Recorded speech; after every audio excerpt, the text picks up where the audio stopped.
so everybody can hear. Wednesday will be a graded discussion. Okay, this will be part of your sleep lab grade. So you will be divided in groups. You will get information then, and you will be provided with the data files. You'll have to discuss a bit back to me based on some of the predictions that you made when we discussed sleep and learning. So before I start with today's session, we'll do some clicker questions based on Monday's lecture, which is uploaded. So before we do that, I want to see whether you have any questions about that lecture. Yes. So I'm a little bit confused on when you talked about the sleep architecture and you had the graphs with like towers. I'm a little bit confused on how. You mean these graph? Yes. Okay. So it looks like I'm confused on how you go from REM sleep to then you go to non-REM sleep stage Okay. 1, and then it seems like it would be the other way. You go REM and then 4, 3, 2, 1. So usually first, one rule of thumb is that you never go from wake to REM. So that's pathological. I mean, if you're super sleep deprived, maybe jet lagged and other things, you could that. And actually, we demonstrated that, maybe 10 years ago that, if you jet lag rats, they actually can have like these narcoleptic episodes. But that's rare. That's pathological unless you're narcoleptic. Okay. So then how do you transition through the other stages? Typically from wake you go to non-REM sleep, but to the lighter forms of non-REM sleep, which is 1 and 2. So when you're dozing off, that's stage 1, when you have this partial awareness of the environment, but you're still, kind of almost asleep, but not quite there. It's very easy to wake you up from that state. That's stage 1, and it has alpha waves. Then you move into stage 2, which is a little bit deeper. It's characterized by other forms in the EEG, spindles, K complexes. We won't get further than that. You won't get any questions on spindles or K complexes, just so you know how they are characterized, right? And then you move into what's now stage 3, which used to be classified into 2 stages, 3 and 4, but now all sleep researchers have agreed on just calling it 3. And that stage is its signature form of sleep. Is slow wave sleep or delta sleep, which are synonyms. Okay? And that's what we understand as very deep sleep. So that's why when you try to wake somebody else, say, a couple of hours after they went to bed, it's very hard because it's very hard to take somebody out of slow wave sleep. So that's what you see. Let's look at this would be your sleep, right? You're an adult sleep.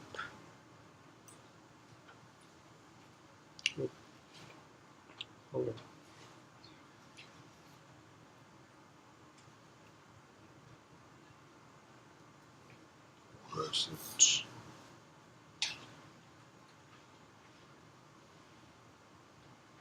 Let's go here. Okay.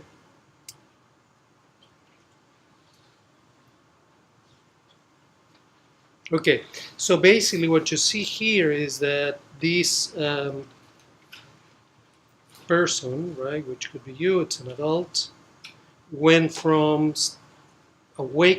being awake to stage 1 to stage 2, then a little bit later stage 3, 4, right, whatever that is. And in this stage here, you have a lot of slow wave sleep. And that's one of the few stages that you can recognize with your naked eye when you look at the electroencephalogram, because they're very large waves and low frequency, and that's why it's called slow wave sleep. Okay, then you can't switch from stage 3 or 4 into REM directly, so you always have to go through stage 2, sometimes even stage 1, but typically you go from 2 to REM. Okay, and that's shown here. Okay.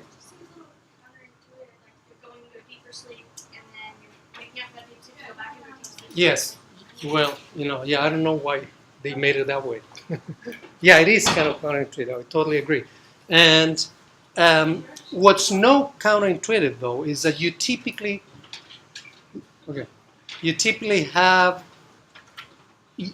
wake up from REM, right, or from lighter stages of non-REM, okay? And that makes sense because during REM, your cortex has a state of activity that is undistinguishable from waking. So it's much easier to wake from REM than from slow wave sleep. And that's why these new apps that, you know, you put the cell phone under the pillow and they wake you up at the most easier state to wake up from.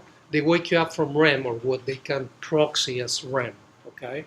The problem with that is that you cannot program to have REM at one specific time of the morning. So basically you have to allow for the app to wake you up either half an hour before, you know, up to half an hour before of your target time. Okay, but the idea is that you will feel more awake. Okay, so yeah, you go from deeper stages to lighter stages and get deeper again and lighter. Yeah, you wonder why not go through a whole state first and then the other. Well, it turns out that your brain can actually there's some physiological stages that it cannot sustain for very long. For instance, during REM, your brain temperature goes up, for instance, goes down, and essentially, you know, it's not safe to stay in one stage for long. So that may be one of the reasons why you have these 1 hour and a half cycles. Yes. So the reason that we have less REM sleep in the beginning of the night is because that's mostly driven by the homeostatic sleep. Exactly, because before this time, right, you've been awake for 16 hours, right? The homeostatic drive to sleep is very high, and the circadian drive to sleep is still not high because that peaks around 3 to 5 a.m., okay? So that's why these cycles are very rich in non-REM, particularly slow wave, whereas these have very little of that, okay? And vice versa for REM sleep. About this time, your circadian clock kicks in and has a big drive for REM sleep, okay? Any other question? Okay, sure. Can move to clickers. Okay, so let me open a new lecture.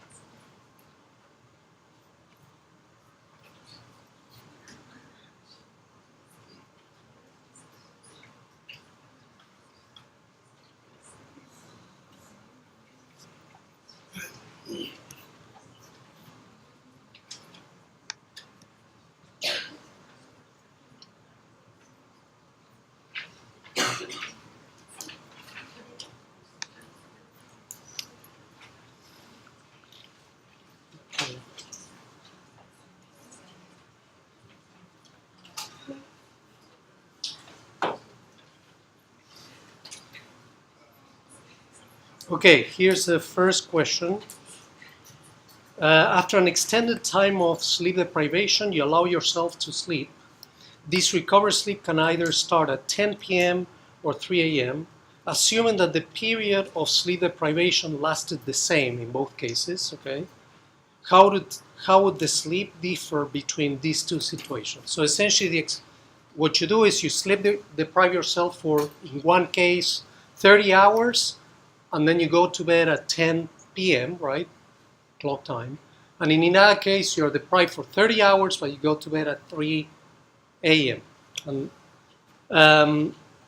how would the sleep differ between these two situations? A, sleep starting at 10 p.m. would be similar to sleep started at 3 a.m. It will be rich in slow wave sleep because of the homeostatic process. Sleep started at 3 a.m. will be richer in slow wave sleep because of the homeostatic process.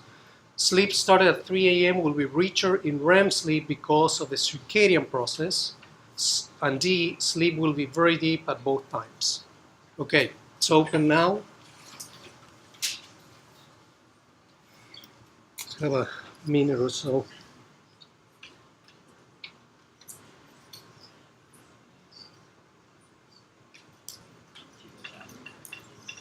Oh, I'm sorry.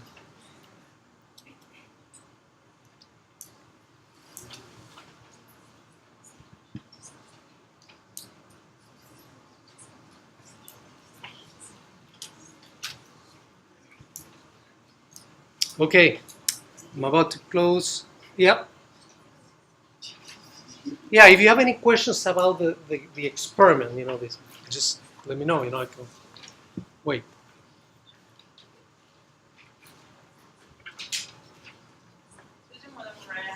What's that?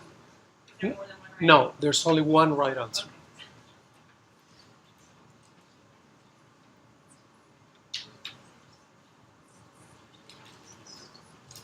And you can expect questions like these, but a little bit more complex for the exam, okay?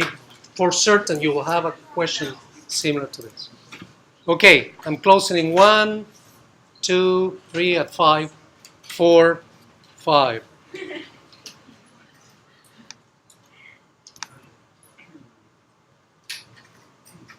Okay, let's see. Very few of you answered sleep started at 10 p.m. would be similar to sleep started at 3 a.m. It will be rich in slow wave sleep because of homeostatic process. And very few answered D, sleep will be very deep at both times, okay? So, and it's kind of not equally distributed, but I won't tell which one won of B and C. But I want you to talk to your neighbor for 1 minute and discuss. So A and D are wrong, okay? So I want you to discuss B and C.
Okay.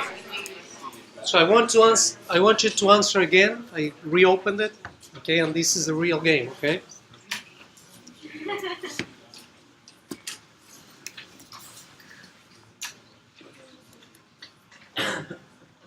Okay.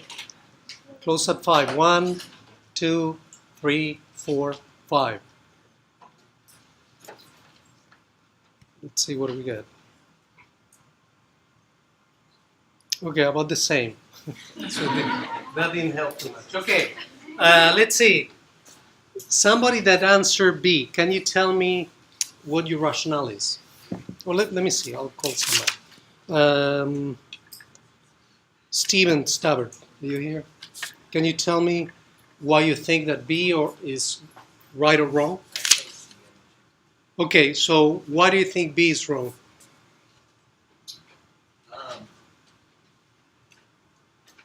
I was thinking about the C synchronization experiment, talk about temperature, and how after the temperature low occurred, there was a clear spike in REM sleep.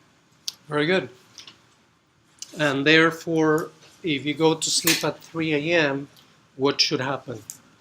You should quickly go into a state of REM sleep. Exactly. So even if you're being sleep deprived for quite a while, okay, you should move very quickly into REM sleep because your circadian clock will be pushing you to go into REM. So even when your homeostatic drive is trying to get you into slow wave sleep, the REM will interfere with it, okay? So why is B not true? Well, in both cases, there will be a trend to be slow wave sleep, but it cannot manifest itself because of the circadian regulation. So this is important to keep in mind, that it's not if you answer B, that means that you're ignoring completely the circadian regulation of sleep, okay? So there will be slow wave sleep on both states, right? But there will be much less when you go to bed at 3 a.m. Yes? But compared to if you're not sleep deprived to where you are sleep deprived, like in this scenario, you still have more slow wave sleep with sleep deprivation, but at 3 a.m. it's still going to be more REM because Exactly. of circadian. Yeah. And actually, the way people did some of these experiments is that by scheduling, for instance, 10 minutes of sleep every hour or something like that, a third of sleep every hour, and then you can look at what architecture you see. And in that case, you get rid of all the homeostatic drive, right? Because it's the same for every single hour, but then you start seeing the manifestation of the circadian regulation. Okay? Okay. Yes.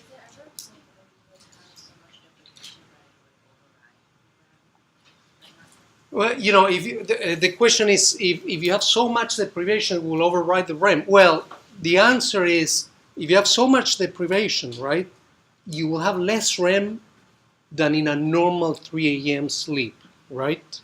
But you will always have the REM kicking in. And the reason why,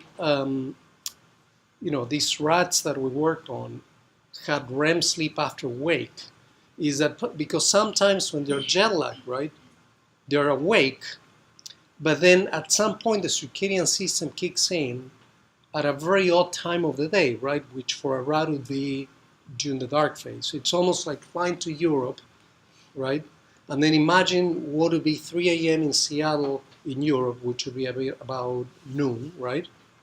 Then at noon, if you're, say, sitting at a seminar, you may doze off and go directly into REM sleep because your circadian system is driving that REM very, very strongly. So even if you sleep deprived for a very long, long term, yeah, it will be a trade-off between what the circadian system says and what your homeostatic driver says. Okay? Okay, yes? For A, would it, like for sleep starting at 10 p.m., would it be richer in slow wave sleep because of the homeostatic process?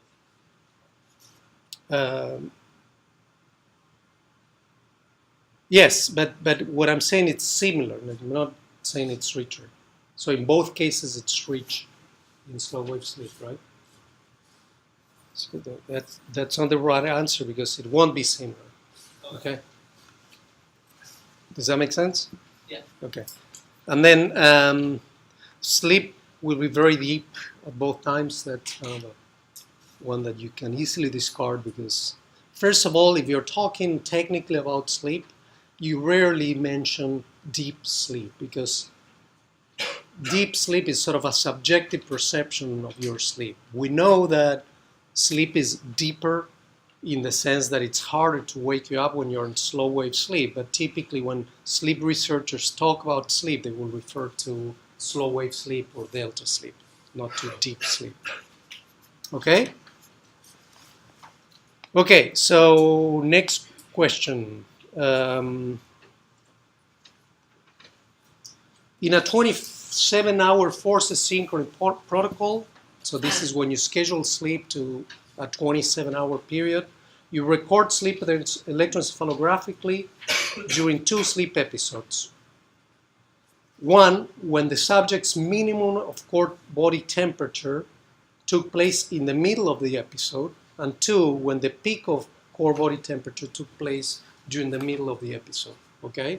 So remember, you send the subjects to sleep every 27 hours for, in this case, 9 hours, a third of the cycle, and you happen to record 2 times. One when the temperature minimum is in the middle of those 9 hours, and the other when the core body temperature peak is in the middle. The trough, in the first case, when the trough is in the middle, in the other case, when the peak of temperature is in the middle. And so, both the alternatives are both episodes will have about the same amount of REM and slow wave sleep. Episode 1 will be richer in slow wave sleep. Episode 1 will be richer in REM sleep. The sleep in episode 1 will be more fragmented. Okay?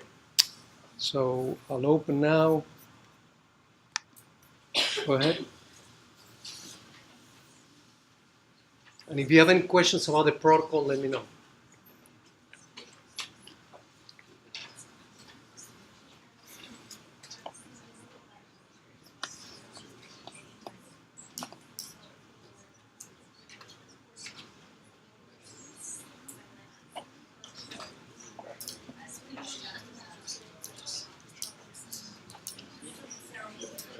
And you're welcome to talk to your neighbors if this helps, okay?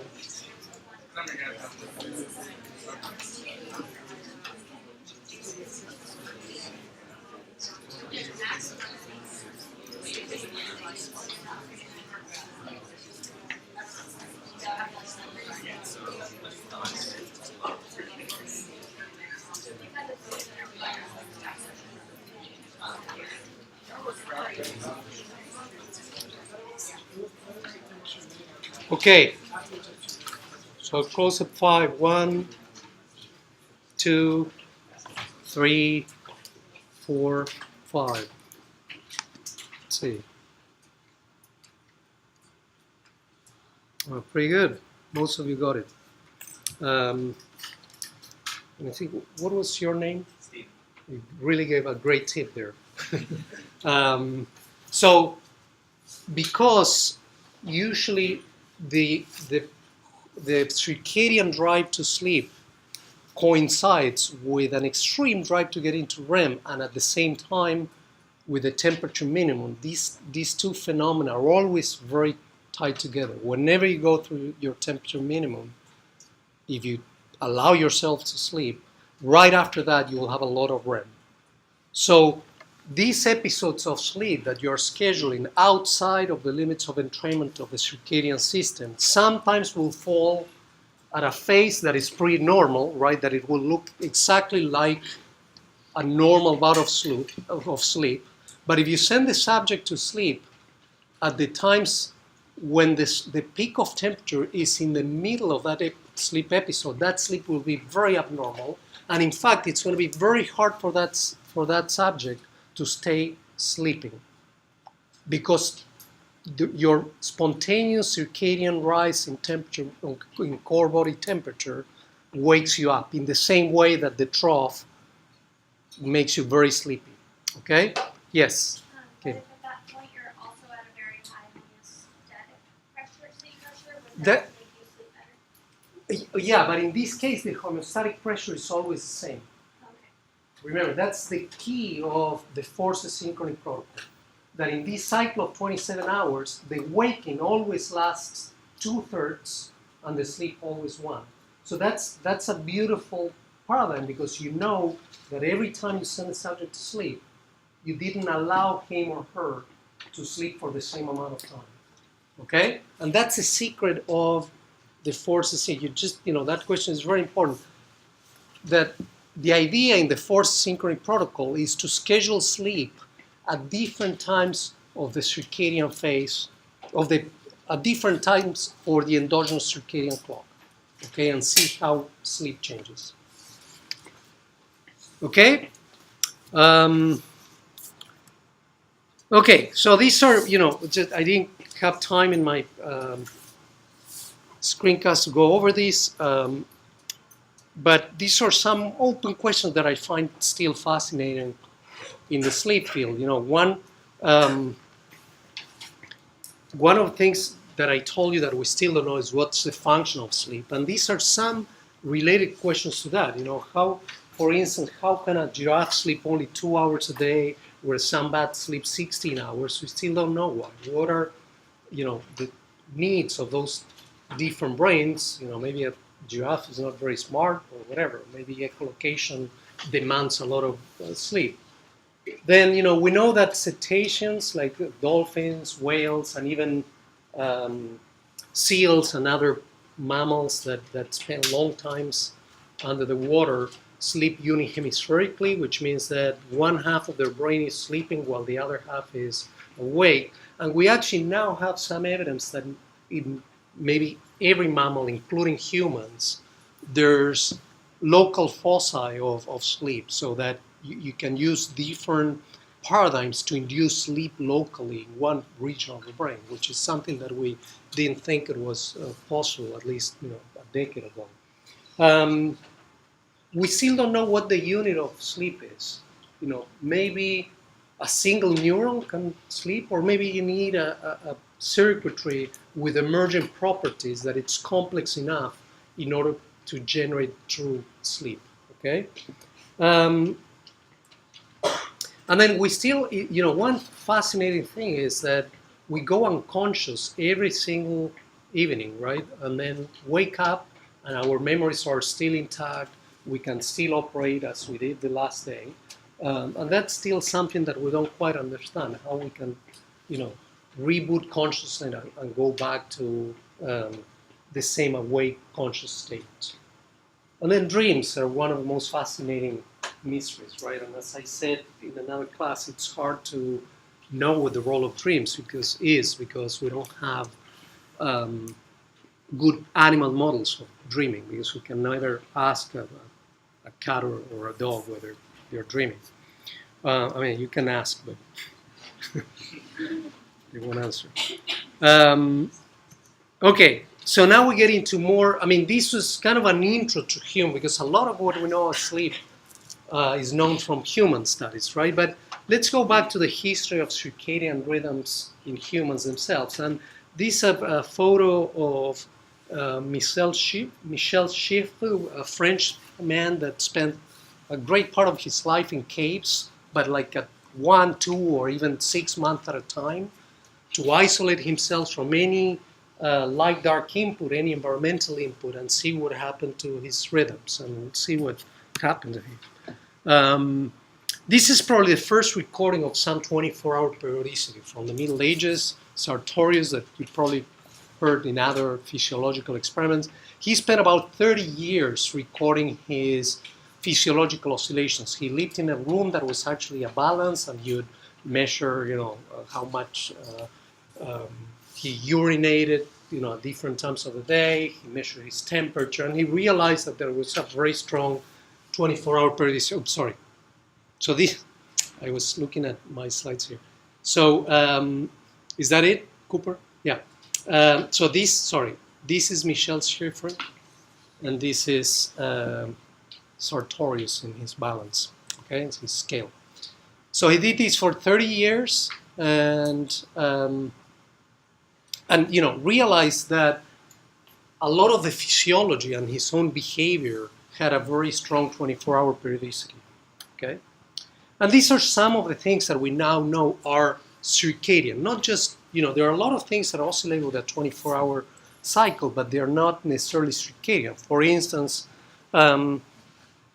you typically don't wait for the bus at 3 a.m., right? Because you know that the bus stops going at that time. So that'll be an exogenously generated rhythm, right? But on the other hand, your locomotor activity that will take you to the bus stop has a circadian modulation. And these are some of the examples of circadian rhythms. Hormones, there's basically no hormone that it's not known to have a circadian base in their release. The cardiovascular system has both a daily exogenously controlled rhythm and a circadian one, particularly blood pressure. It's very much modulated by the circadian system. Bronchial reactivity. Asthma is the only disease that it's considered now circadian disease. That was recognized by the American Association for Pediatrics. And if any of you had asthma, most of us had at some point. It gets really worse in the nighttime. We know that because at that time there's an increase in the reactiveness of your bronchioli. Renal function, we know that urine, the rate of unit production and water reabsorption in the kidney is controlled by the circadian system. The immune system is highly circadian. Core body temperature is controlled by the circadian clock. Rest activity and sleep architecture. So not only the timing of sleep and wake, but also the shape, that is the quality of the sleep that you will have when you go to bed, is modulated by the circadian system, and we already saw the evidence for that. Mood and concentration and cognitive performance. Okay, so these are some of the methods that are used to study circadian rhythms today, okay? Throughout history and still today. So one of the things you can do is kind of what we do with animals and isolate them under controlled laboratory conditions and see how they respond. And these can be either free-running experiments, as we do in animals, or they can do forces synchrony or forces synchronization. These are synonyms. You will more often see forces synchrony than desynchronization. Experiments in which you schedule those subjects to odd sleep-wake cycles, okay? And then constant routines. Constant routines are these 36 to 40-hour monitorings that you do of subjects that are in a relaxed position, and you don't allow them to sleep, because it turns out that when you go to sleep and you're in a resting position, that feeds back on your clock and on the outputs of your clock and changes with the appearance of what the circadian rhythms are. And I'll give you one example. If I measure temperature throughout 24 hours, and we'll see the data for that, when you're active and then you go to sleep, you get a very square wave, because we know that when you're sleeping, regardless of what your circadian clock is saying, your temperature will go down. That's, there's activity generated heat, right? So when we're awake, our temperature is higher. So that confounds our vision of the temperature rhythm as controlled by the circadian system.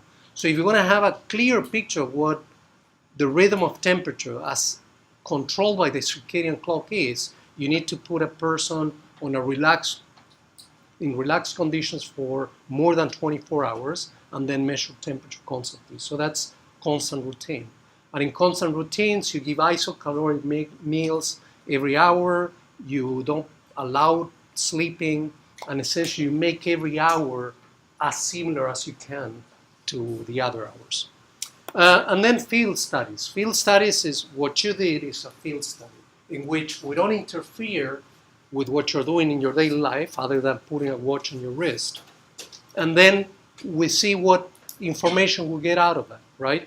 And it's important that when you do field studies, and that's why when we discussed sleep, I asked you to come with predictions, that you have a priori hypothesis that, of course, describing natural phenomena is very important and gives a lot of information, but you can get much more information when you have a pre-existing hypothesis and predictions for that hypothesis, okay? And then, other field studies are, there are at least 2 studies that you will read for this week.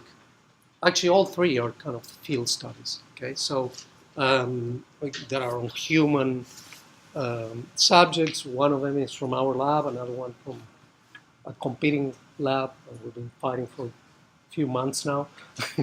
And you can read about the fight as well. Anyway, so, and this is what happened to Michel Schiff when he isolated himself. In this case, we have 160-something days recorded under a cave, and this is what he wrote. Overcome with lethargy and bitterness, I sit on a rock and stare at my campsite in the bowels of Midnight Cave near Del Rio, Texas. Behind me lie 100 days of solitude. Ahead loom 2.5 more lonely months. But I, a widely displaced Frenchman, know none of this, for I am living beyond time, divorced from calendars and clocks, from sun and moon, to help determine, among other things, the natural rhythms of human life. So he was a hero to me. The guy would isolate himself for like months at a time to just understand how, his rhythms would change, and he would have ways, because he had no time, he couldn't record what time he would go to bed, so he had ways of communicating this information to very loyal friends that were up, and they would take notes of what he was doing at the time. Before we get into the plot itself, he went through periods of total psychosis. I mean, he would write in his diary that he had conversations with a mouse that he had befriended throughout the days, and he was a very good friend, probably because he was the only living thing that he talked to. But it was interesting because there's a lot of manifestations that he was kind of losing his mind, and this kind of tells you that maybe having no notion of environmental time may not be very good for your mind, even if you have an endogenous clock that it's trying to keep things together. Okay? Yes. If he had what? Sorry. Yes.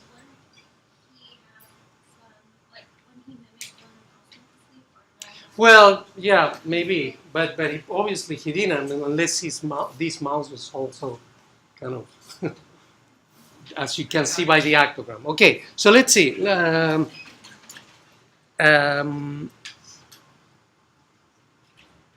Alicia Filitovich, are you here? Okay, so tell me what you see on that actogram. So this is a double plotted actogram, okay, and I can, well, you can probably see it. And each black bar here represents sleep, not activity. Okay. So first of all, what do you see in terms of entrainment? If I ask you, is this subject entrained to, any 24-hour environmental cycle?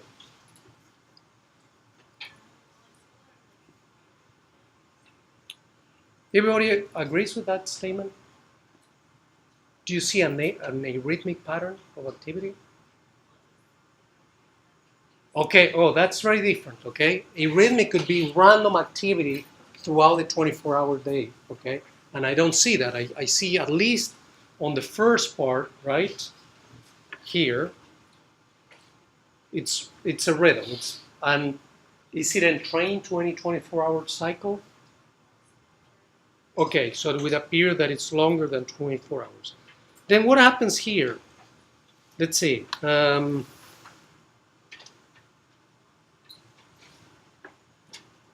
Catherine Catlin? Yes. What do you see there?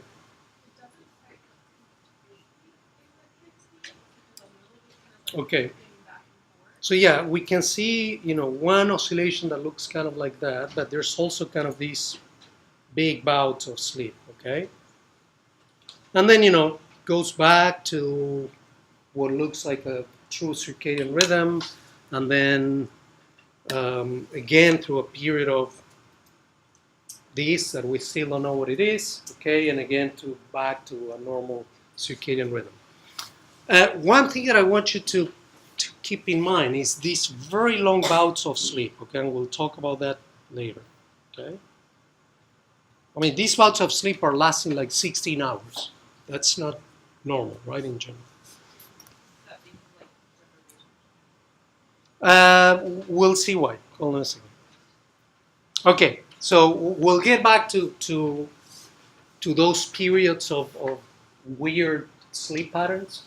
And this is just showing that, human circadian rhythms are entrained by light. This is under lab conditions, very controlled, a light-dark cycle. This is the dark, right after a free running, and then this is the phase of a free running rhythm, okay? Turns out that when Aschoff did his first experiments in Germany with human subjects, he got it wrong. He thought that human circadian rhythms were not synchronized by light, and he said that the human circadian clock was much more sensitive to social interaction than to light. And it turns out that the experiment was not designed very well, because the subjects that were under free running conditions or under supposedly entrained light conditions, they had access to small desk lamps that at that point we didn't know what the sensitivity of the circadian of the human circadian system was to light, and that was enough to actually hit the circadian system, and that completely misled them in terms of what could be going on with entrainment. Okay, but then when Chuck Zeisler was a grad student, he did this experiment that was trying to show whether indeed human circadian rhythms were or not sensitive to light. And this was the experiment. So this is an example. This is what the protocol looked like, okay? And in this case, this is results from one subject under this condition. So here he did a constant routine, and you always need to do a constant routine at the beginning of the experiment to really know where the phase of the clock is, right? Because you bring the subject from his or her regular life, and you don't know where the clock is. It could be a late chronotype, an early chronotype. It could be a big partier or a monk or whatever. So the circadian phase of his clock or her clock, you don't know where it is. So you need to assess that. And typically you assess that with a constant routine, measuring temperature, melatonin, whatever you can measure. In this case, they measure the minimum of temperature, okay? And that minimum of temperature was, say, like at 4 a.m. or something like that. Okay, it's all double plotted.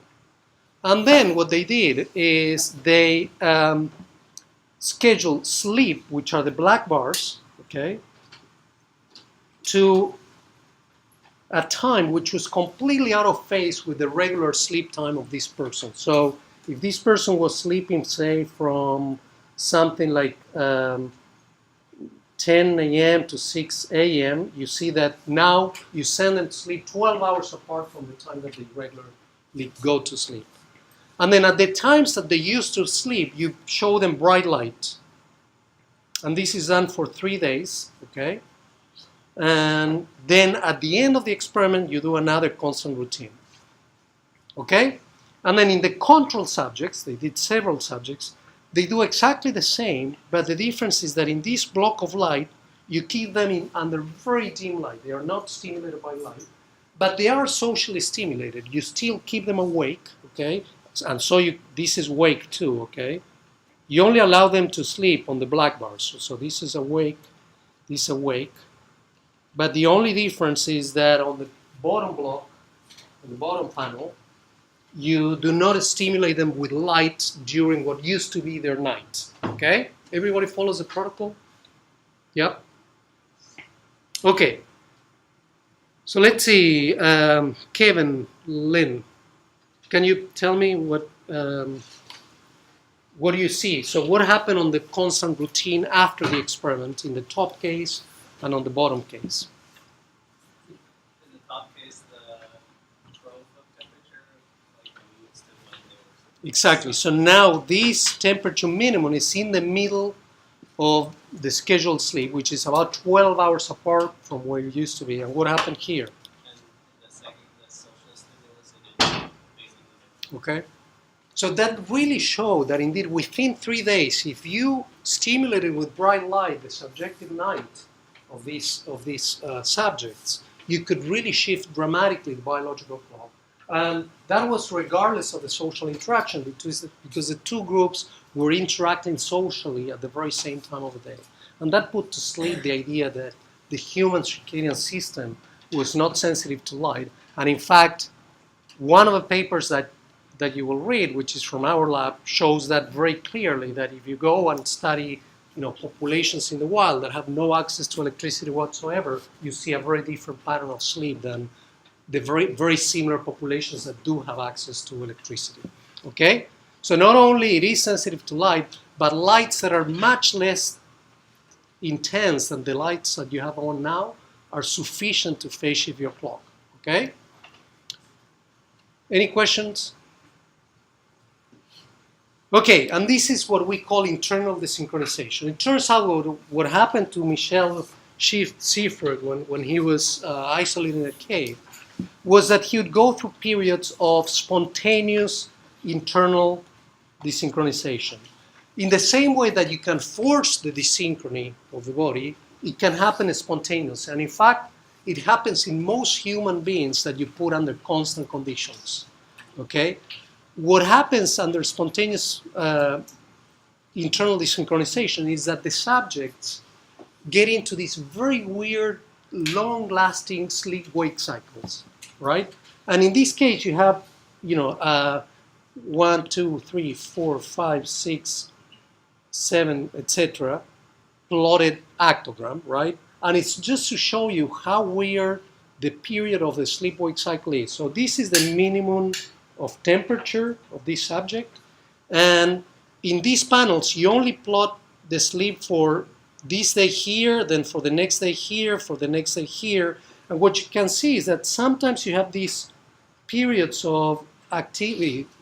This is sleep, not activity. Okay, periods of sleep that seem to be normally circadian, right? But you also have these very long-lasting periods of sleep that show out of nowhere, right?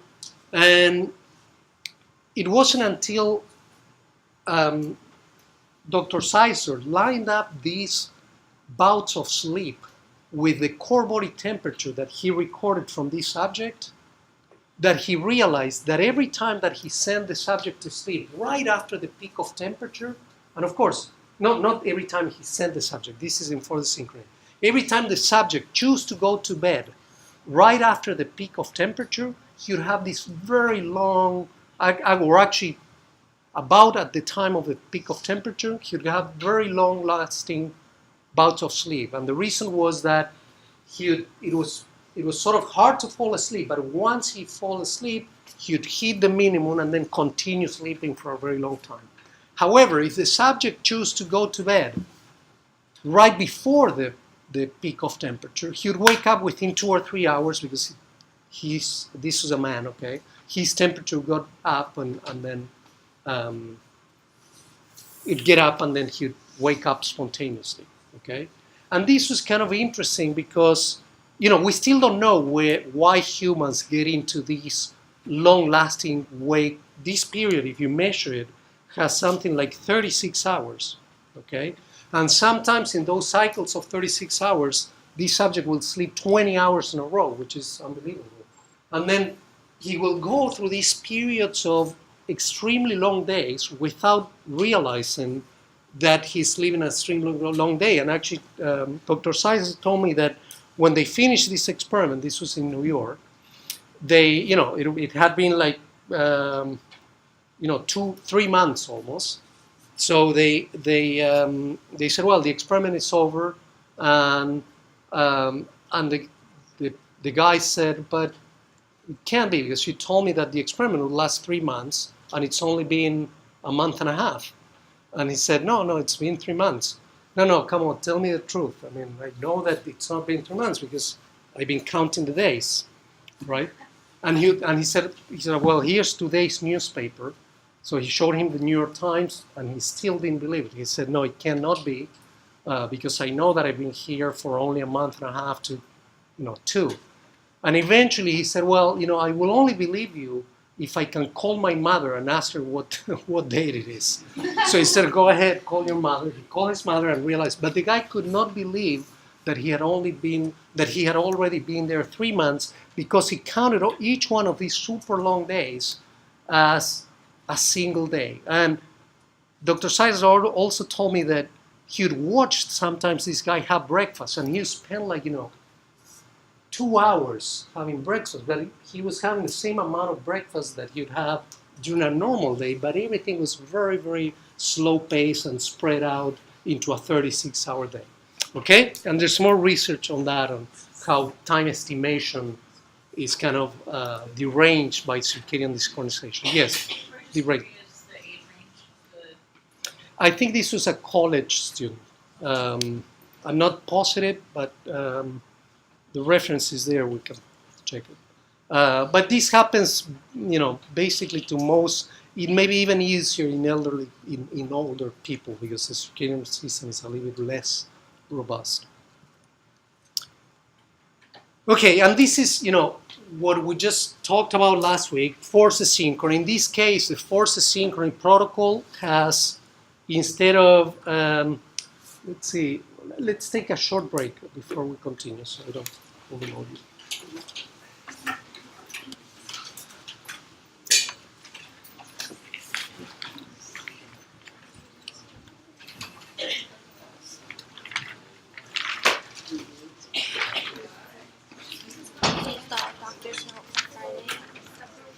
So this is this. Oh yeah. Okay. Yes. Okay. Yes. Yeah. How is she doing? Oh yeah. How old is she? Oh wow. That's relatively young. Well, I'm sorry to hear that. Can I ask you about slide 6? Slide 6 here. You asked if there's entrainment. There's no entrainment, right? No, you mean in the synchronized one? Let me see. Yeah. This one? Yeah. Yeah, no, there's no entrainment. Yeah. You know, if there is entrainment, you should see an exact period. 24 hours.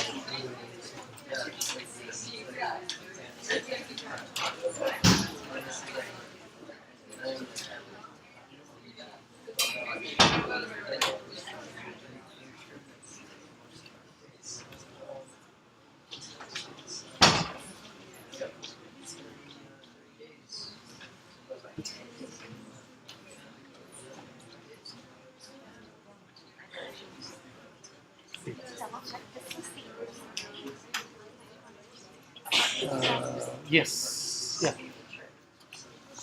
So what's your question? Oh, I just wanted to make sure I put the right. Yes, yeah. This is good. Okay, thank you.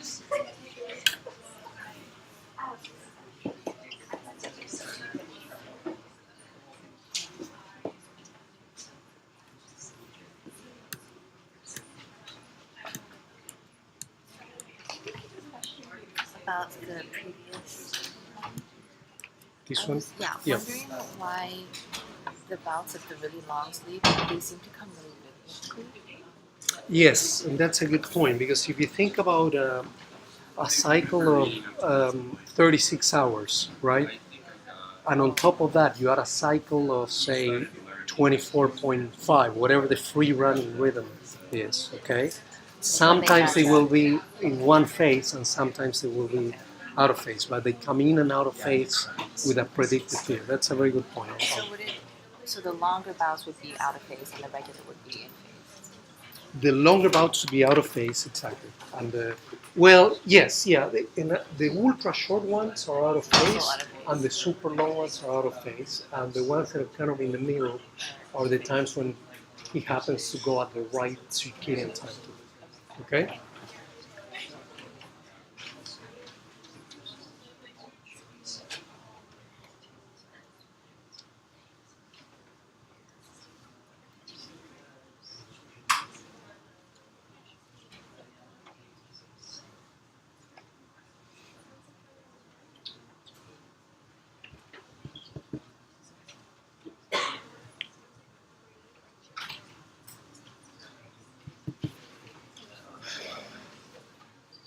Good. I'm doing a lot of typing and no more experience.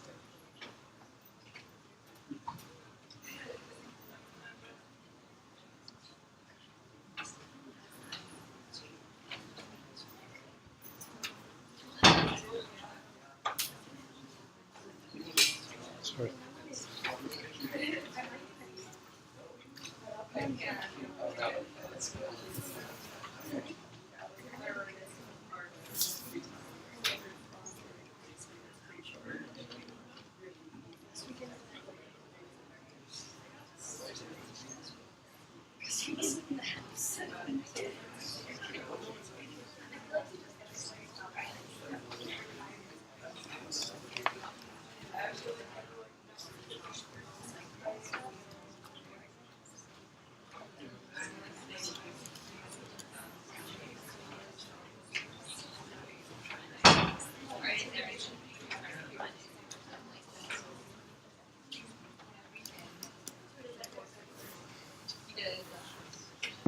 Okay, we'll continue. Just one point that I didn't make that I just got a question about. That it turns out that these long bouts of sleep, right, that you see here, happen with a certain periodicity. It's not that they're randomly there. And the reason for that is if you put together two cycles, one of 36, 35 hours, and another one of whatever this is, let's say 25 hours, right?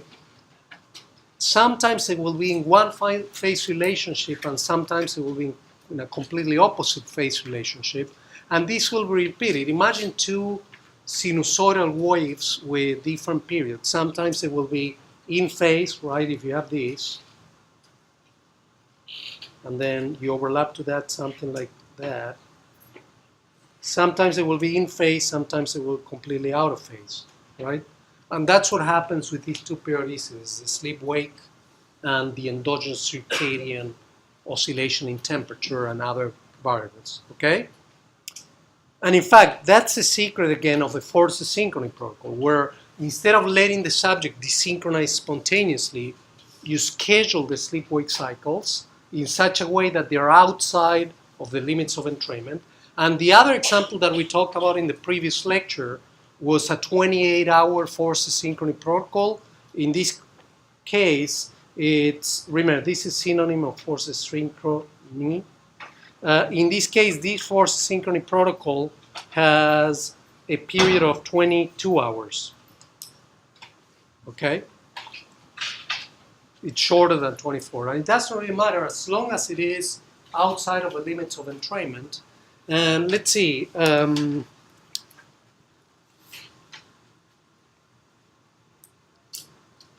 Helen Lamb, are you here? Oh, okay. Oh, I'm sorry, didn't see it. Okay. So, what do you see in terms? So, by the way, again, you do a constant routine at the beginning, right? This is minimum of temperature, and then at the end, minimum of temperature. And the dotted line is the temperature minimum that you record. These subjects are all the time with a rectal probe in the rectum, right, to get continuous measurement of temperature. It's kind of an uncomfortable protocol. But that's very important because you want to know where the temperature is so that you can make predictions about what happens to sleep and other variables. So what do you see in terms of temperature throughout all these days, 25 days?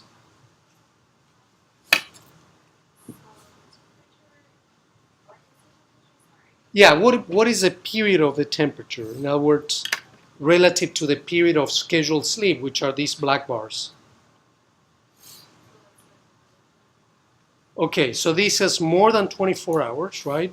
Despite the fact that you're sending the subject to sleep every 22 hours. So obviously the temperature rhythm is not entraining to that, right?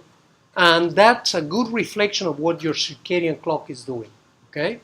So in other words, this is a great way of doing it because now you know that you can really control what the phase relationship is between the sleep-wake cycle and the free running rhythm of temperature and other variables, okay? And it's interesting that if you do this, you get a very accurate measurement of the period of these subjects. Oh, and by the way, I told you that when you go to bed, right, regardless of where your circadian cycle is, your temperature will go down, right? And this is because you stop generating heat. And regardless of whether your circadian clock is at the trough of the peak, your temperature will go down a little bit. So that's a confounding effect, right? And so you have, on the one hand, a 22-hour rhythm that is imposed on temperature, and on the one hand, the circadian rhythm of temperature. So then at the end of the experiment, what you can do is to plot the temperature that you measure every 10 minutes, let's say, for the 25 days, either according to this period. Remember when we did waveforms? You can do the waveforms according to any period, right? If in this case you do a waveform with a period of 24 hours, what do you think is going to happen to the temperature? Will it look like anything? So let's say that now I take the temperatures for all these times, and all these times, right? And all these times, and all these times, and so on. And I build a waveform over 0 to 24 hours. What should we see in terms of temperature? Or in other words, is there any periodicity here that is oscillating with a 24-hour period? Let's see, how many people say yes? How many people say no? Come on, guys. It's a yes or no question. So do you see any periodicity here with 24 hours? Kaylee, why not? Because like you said, your temperature is going to go down when you sleep, and so it's not necessarily going to be minimum. So that's going to be 22. Oops, sorry. So it would be more like a 22-hour And then what's the other period? It's a little bit longer than 24, but it's not 24. Okay? Everybody gets that? So here I don't see anything that it's oscillating at a 24-hour period, but an exactly 24-hour period. So if you do a waveform of temperature now, right, here, for all the temperature values that you took over the 25 days, what do you think are you going to see? Are you going to see any rhythmicity in that waveform? No, it will be a flat line, right? Because you're going to be averaging temperatures from cycles that are at completely different phases. What periods would you have to plot this to get some kind of oscillation in temperature? Either 22 or 24.5, let's say this is. Okay, larger than 24. Okay? And there you will put in evidence if there is any periodicity at those times. Everybody follows the rationale? Yes, sure. You will get this question in the exam for sure, okay? So if you don't get it, there's at least 2 or 3 study questions in the study question guide that I put up that are directly related to this. Abigail. And so the 24-hour plot will have huge variability. Exactly, yes, great point. So if you plot the standard deviation here, it will be huge, right? Because one day you will grab one rhythm at its peak, the other rhythm at its trough, the next day it's going to be vice versa, and so on, right? Good point. Would the 22 and 24 variance be similar and less? It should be less, okay? And, well, here you have the results. These are the results. So this is what happens if you plot temperature according to the circadian period, okay? So it's a waveform of temperatures based on the circadian period. And of course, here you don't have a phase reference point. You cannot put clock time here, right? Because clock time doesn't make any sense here. So you need to refer these to the temperature rhythm itself, right? And you take the minimum of temperature as 0, and that's kind of a convention, okay? So 0 would be the minimum of temperature. And then what you see is that there is indeed a good sigmoidal oscillation in temperature, and that oscillation can only be explained by the circadian system because you didn't schedule anything with this periodicity. This is what the subject spontaneously oscillated with in terms of its circadian period, okay? And then if you plot activity, you can see that, of course, activity in the episodes that coincide with wake, because at some of these periods you're sending the subject to sleep with a 22-hour cycle, the 22-hour cycle, you see that the activity is also modulated by that temperature. And this is something that the subject is not thinking about, but spontaneously he will be more active when its circadian core body temperature is higher, okay? Now you take the very same data, again, this data comes from 25 days, right? And it's compressed into one representative cycle. Now you take the very same data, but now you plot it according to, well, in this case, it's a 27-hour force asynchrony, but you get the very same result if you did this for this period of 22 hours, okay? Essentially what you see, let's see, Mason Maxey, you here? No. Hannah Burson?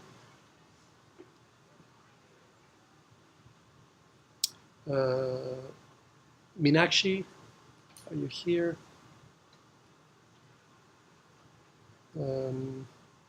Serena Star. Okay, so how does the shape of this curve compare to this? The first one is got nice square, but the second one, It's a square shape, right? It goes like boom, well, at least for temperature, right? And the reason for that is that this is a very scheduled activity. The experimenter is imposing this, right? Every 2/3 of the cycle, you tell the subject to stay awake, and then 1/3 of the cycle each day, each cycle, whether they like it or not, they need to go to bed, and whether they fall asleep or not, it doesn't really matter. They need to stay in bed. And this is what you see here and there, right? So this is the experimenter imposed rhythm in temperature, which can only be accounted by heat generated by activity. Okay? So essentially you can see how the two variables change, right? Depending on how you plot, I mean, the same values, how they oscillate depending on how you plot them, depending on which period you choose for the waveform. Yes? So we would use like an x-axis for the top graph. Yes. How you said that 0 was temperature. Trough. Okay? So basically what you do is, if you go back to the plot,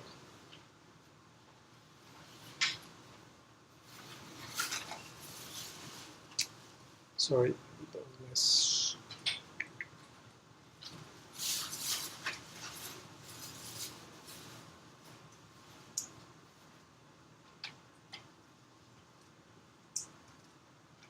So basically what you do is on each cycle, you take, 10-minute readings of temperature, but then you will, after you trace this line, right, which is the minimum that you got every single day, okay, you plot it so that this value now, this on successive days is 0, okay, and whatever was on the cycle until you reach the same point here, right, which is not exactly 24 hours, but 24 whatever, right, depending on the subject's circadian period, that's what you plot, okay?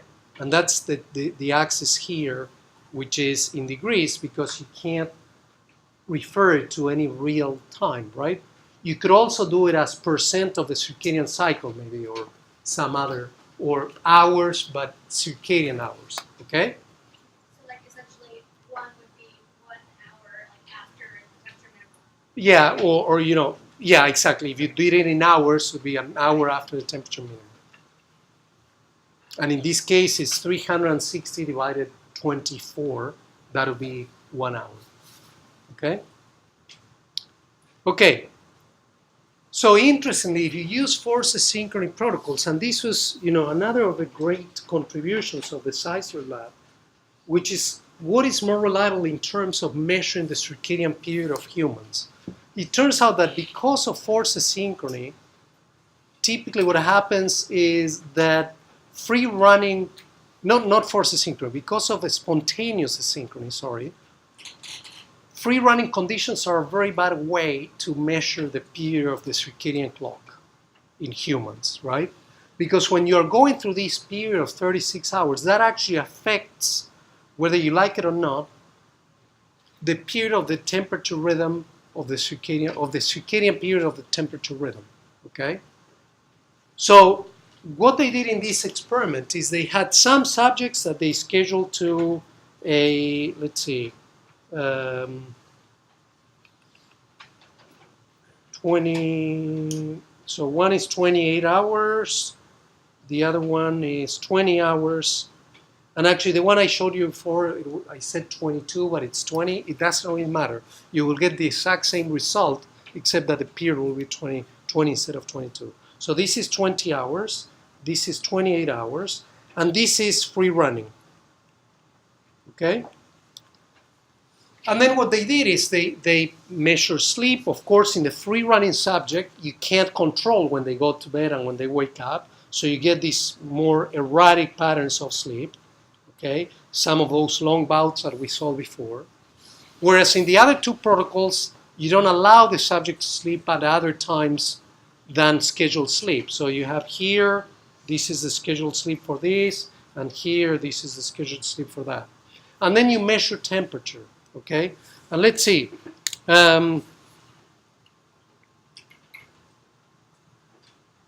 Tyson Winder, here, Styler, Burke. Okay, so tell me, in terms of the period of the temperature, and again, the dashed lines, right, represent the temperature minimum throughout the protocol, and it's confirmed by the constant routine at the beginning. In this case, there's no constant routine, but here it's also confirmed by that, okay? How do the two periods under 20 hours force the synchrony? Okay, or 20 hours force asynchrony compared to the period of the free running. I mean, if you had to make a guess of which one is longer. Okay, yes. So it turns out that it's about 25 hours. And what's really striking that despite the fact that these two protocols differ in 28 hours, the period that you get here and the period that you get here are extremely similar. And they did this with many, many subjects, and they always measure a period for forces synchrony that was about 24.3 hours, okay, or 24 hours and 20 minutes. And it turns out that that's the best estimate of the human circadian period. And the period that you measure under free running conditions is not reliable at all. And you get always a different period. Even for the same subject, you can get a different period if you do it in two different experiments. Okay? So